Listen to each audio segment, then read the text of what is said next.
societies and regimes that rose to power and eventually fell out of power, well, the so-called white man would be the last in a series of those rulerships. See that? It says last in a temporal succession, the last referring to time, of space, the uttermost part, the end of the earth. Yeah, and there's no coincidence that the so-called white man has established his rulership over here in the West. All right?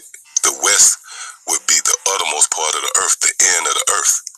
The beginning of the earth being the Fertile Crescent, the Middle East. But the end of the earth, the uttermost part of the earth, would be over here in the Western Hemisphere. See, again, of space, the uttermost part, the end of the earth. See that? Of rank. See? Of rank.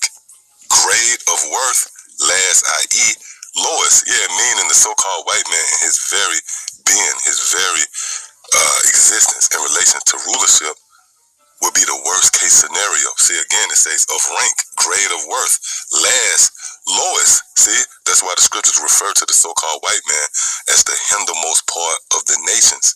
See that?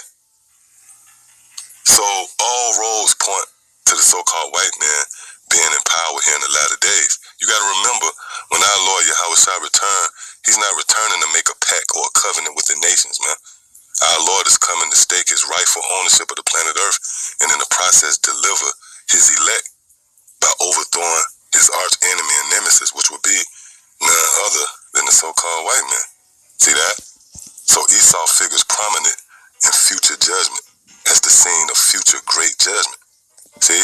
And this man in his very being, the very lot that he occupied, which is the seat of power, testifies against him. See? And pretty much place you at the scene of the crime. So yeah, I just wanted to touch on that. Lord willing, it was edifying.